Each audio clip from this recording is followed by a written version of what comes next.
The message has been what they've had is like going to the best party you've ever been and waking up with a hangover and you can't get rid of it. And they've got to get rid of it. Wolves, 2 or 3 years back, were a club that was always up against it in every Premier League game. And they knew they were up against it. They rolled their sleeves up. They got the ball back as quick as they could. They were hard to play against. Very difficult to play. You knew you were in for a tough game. They always had the effort and enthusiasm to fall back on, even if they weren't playing well. And then you get relegated into the league below, and you become the big team in that league. And you think you're going to beat everybody in the league. And there's teams like Peterborough in the league who are on small budgets, and if you're not right mentally, you get beat by anybody.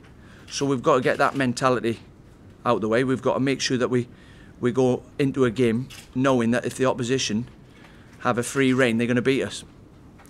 And hopefully the talent in the squad, if you go in with that mentality, the talent will eventually come through. But if you haven't got the other bit, like what happened on Saturday at Luton, anybody can beat you.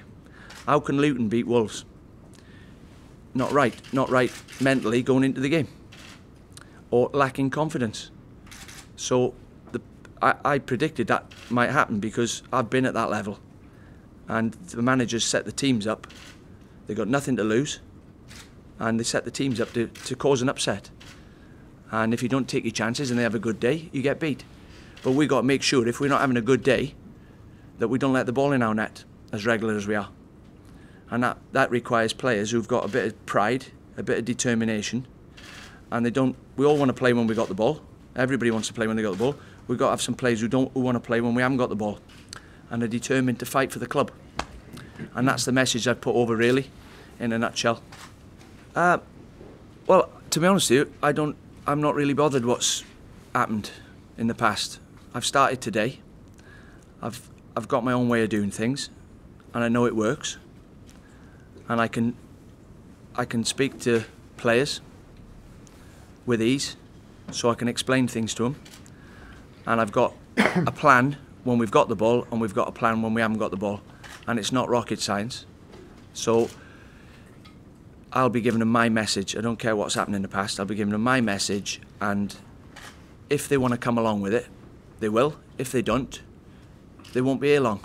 So I'll get players in who will, because I know what's required, and all I'm asking for is that you give me everything you've got, because if you give me everything you've got, I'll forgive you for all the things, all the weaknesses in your game, and the supporters will forgive you.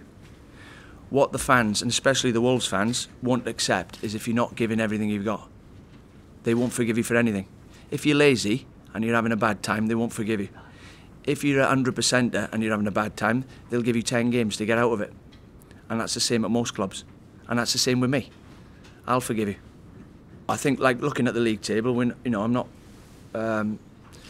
getting carried away. Looking at the league table, we're up against it where we are, but 3 results, and it's completely different.